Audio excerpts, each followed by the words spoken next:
भाई D exam रो feedback दो सकाळु running रे बाहरी जाइथिलु आज जेहेतु जिम नथिला तो वर्कआउट करथिलु आसी गाड़ी को पॉलिश करते रेडी हेगी बाहरी जाइथिलु मंदिर गाड़ी को पूजा करिया पे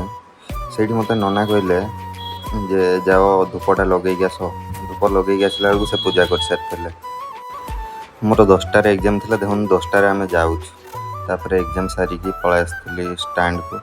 स्टैंड टे भाई मानकर फीडबैक ना भाई आज टी एग्जाम रो फीडबैक दो रोड बोली भाबुछु कि एमती किछि नै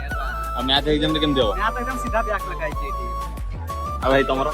भाई मो कोन कहबी जे फोन थोड़ी बैक लगाई छै काहे भाई देखा जाउनी तापर सेठू आमे पळा आस्थिलु रूम को गोटे बाइक रे 4 जण मो सांग फोन करथिला तांग घर को जिया पे जेतु आज तांगर पूजा अछि तो पळैथिलु एई रोड टा मोर बहुत फेवरेट तापर तांगो गां पाखरे पहुंची की प्रथम गुपचुप खाई देथिलु तापर जाई पूजा रे बसथिलु टिका पूजा सरला पर राती रूम को रिटर्न कर जाइथिलु दी जण कमेंट रे मते जणांतु जे आपन को एग्जाम केमती जाउछि।